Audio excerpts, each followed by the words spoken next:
Kémy Séba vient de faire une des annonces politiques les plus importantes de ce début d'année 2025. En effet, il a annoncé qu'il accepte être candidat à la présidentielle de 2026. Dans une vidéo, il a énoncé les 3 stratégies qu'il compte adopter. Suivez la vidéo et dites-moi en commentaire qu'est-ce que vous en pensez. C'est incroyable. Mois de réflexion, pour ne pas dire des années, j'ai décidé d'accepter vos demandes incessantes visant à me pousser à être candidat à la présidence du Bénin.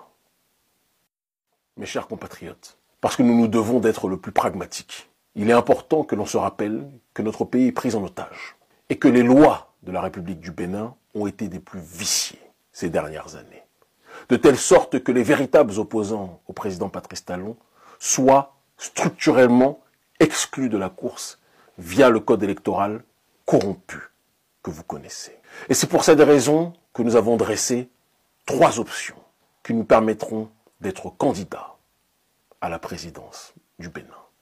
La première option, issue d'un certain nombre d'interactions avec les cadres du Parti des démocrates, sera que ce parti, le parti de l'ancien président Yahi Boni, nous porte candidat à l'élection de 2026. Car c'est le seul parti politique de l'opposition qui a le nombre de parrainages suffisant pour accéder aux élections.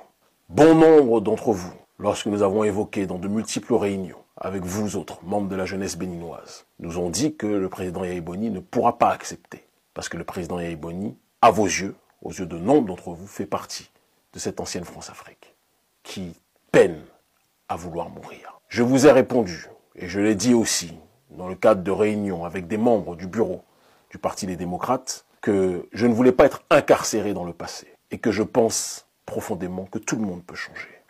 Le Parti des démocrates a une occasion historique s'ils comprennent la nécessité de parier sur le bon poulain, de gagner les élections au premier tour. Un coup KO, coup de marteau. Est-ce que le président Yahi Boni acceptera cette main tendue?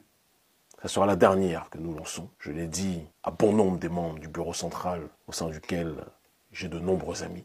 Si tel est leur choix, nous avancerons ensemble et nous libérerons le pays. La deuxième option aura pour seule et unique fonction de constituer une véritable coalition, bien plus large que celle qui existe actuellement, visant à exiger une réforme du code électoral pour que tout le monde puisse candidater à l'élection présidentielle au Bénin. Et enfin, la dernière option, certains diront peut-être la plus importante, c'est une triangulation des forces, appelée l'opération Jéricho, qui s'appuiera sur une base tripartitionnelle, une logique de révolution sur le terrain informationnel, une logique de mobilisation, de contestation populaire, et une prise de responsabilité de ceux habilités dans le pays à faire basculer les choses pour que le peuple puisse reprendre le pouvoir. Dans tous les cas, nous accompagnerons tous les processus évoqués parmi les 3 qui permettront à notre peuple d'arriver à la destination nommée la libération du Bénin. Ce que nous avons propagé partout, nous allons l'installer ici, pour une résurrection du pays des Agonchés, pour une résurrection du pays de l'ancien Dahomey, pour une résurrection d'un peuple qu'on a trop longtemps voulu écraser, mais que nul ne peut exterminer, pour que le travail commencé par Béhanzin puisse être finalisé. Ce que le roi Béhanzin a commencé, nous allons plus que jamais le terminer. Le Bénin libre ou la mort, nous vaincrons.